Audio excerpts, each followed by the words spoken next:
What is going on, guys? Justin Woll here with my good friend and partner, Nick Peroni. In this video, we're going to be walking you through how I'm currently scaling my brand to multi-six figures every single month and actually building a real foundation with custom packaging, great supply chain, and incredible customer feedback score. Make sure you watch the whole video, throw a like in the video right now as well to help out the channel, and make sure you watch the entire thing because you'll be very happy you did.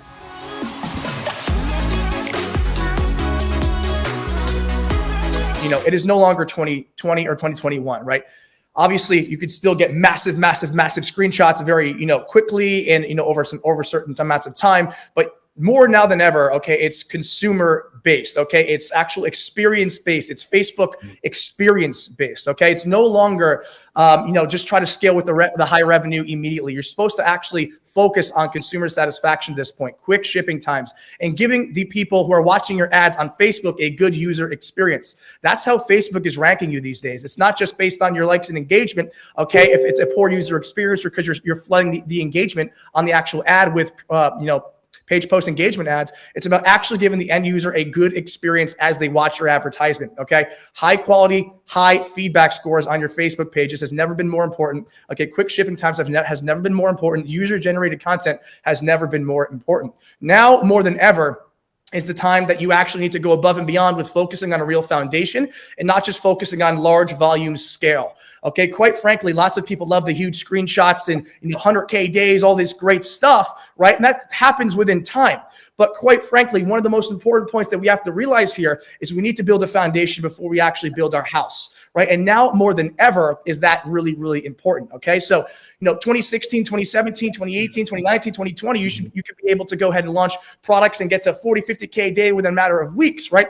Now, it's more important that you focus on the actual end user experience, not only on the advertisement, okay, watching your ad, but also focusing on fulfillment and over delivery with your product quality, okay? Custom packaging, going above and beyond and being a real brand is ultimately what is cool these days and what is working these days. Let's talk about testing before we even have consistency, okay, where we don't even have a brand yet, what that looks like. And let's move into what it begins to look like as we start to see consistency. I think that'll help everyone out.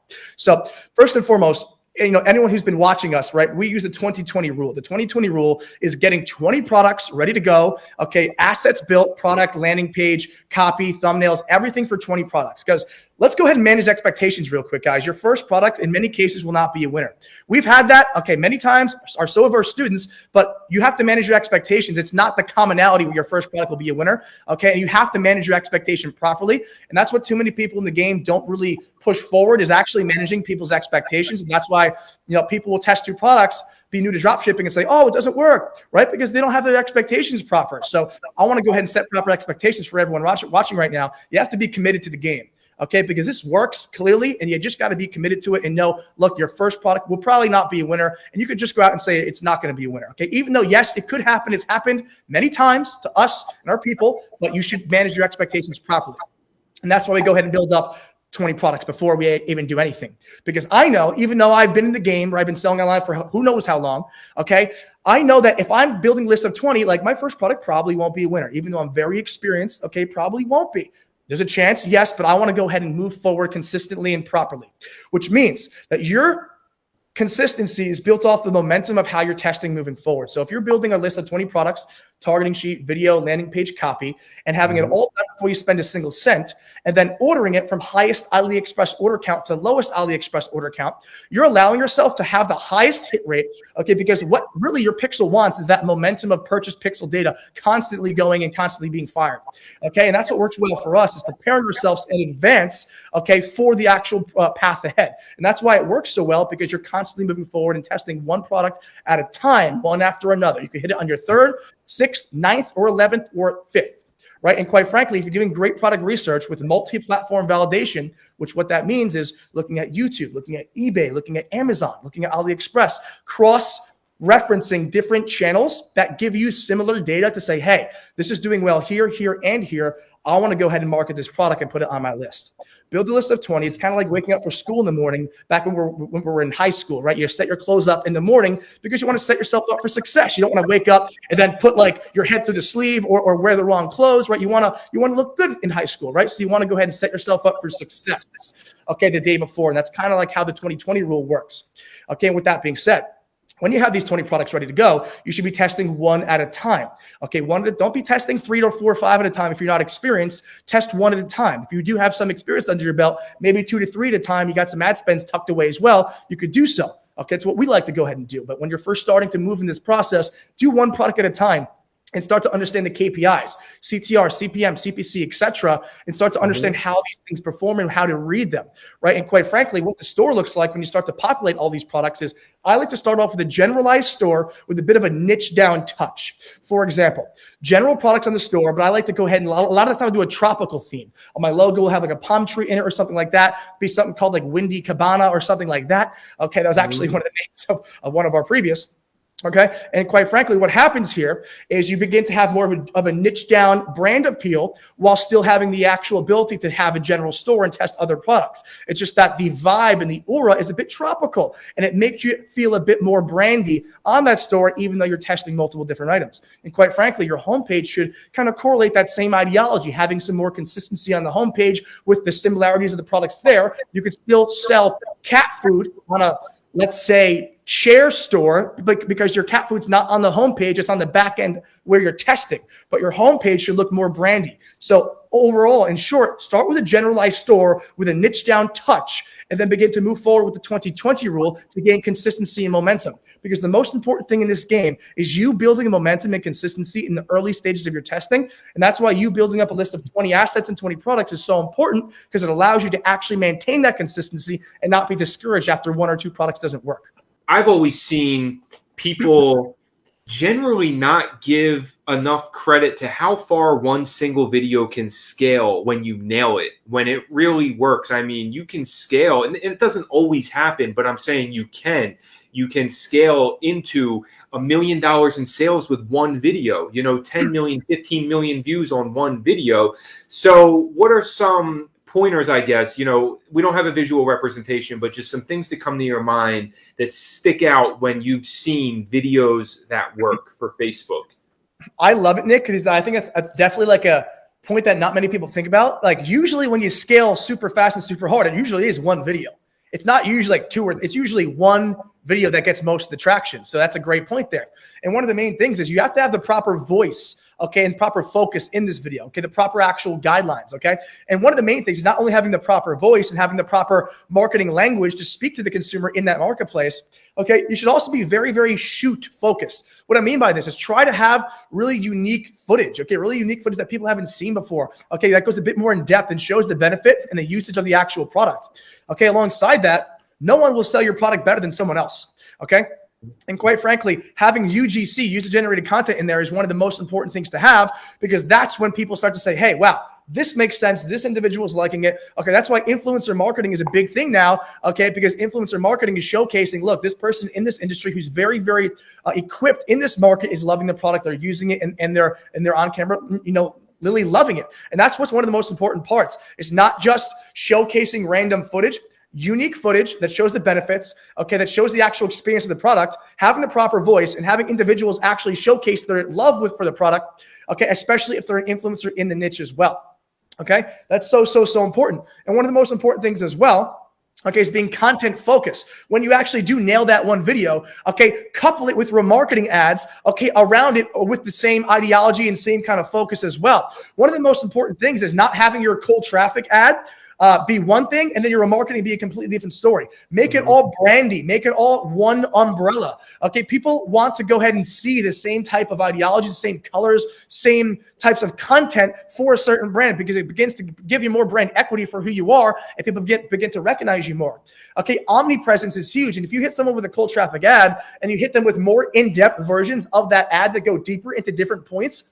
Let's say you have one cold traffic ad and you have 5 different in-depth ads talking about the product. You can run a dynamic creative, okay, run 5 videos at the same exact time where people who got hit with the cold traffic ad were intrigued, get hit with a different in-depth video on the remarketing ad every time they log in, because you're running 5 to 10 different creatives at once, all within the same umbrella, all with the same concept, all with the same colors, but just a bit more in-depth about what the product does and how it could benefit that specific consumer. So cold traffic is one of the most important parts. Your main video should be, nailed down. And then you need to go ahead and build a force field around it of omnipresence with UGC, user-generated content, and the ability to go ahead and go more in-depth about the product that you didn't have the ability to do in the cold traffic ad on the remarketing ads. Use dynamic creatives in a CBO campaign to go ahead and do this for your users, okay? And it works very well to give the people who log into Facebook a different experience every time in your brand. They don't want to see the same ad every time. They want to see different people talking about different points of the product. That's what's going to get people closer to the end journey of buying the item.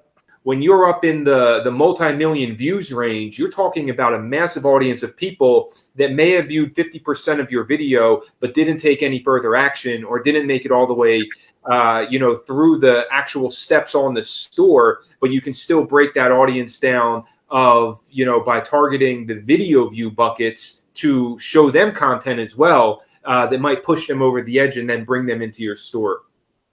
100%. And to touch on that, one of the things that we've been doing as well lately has been making acquisitions, right?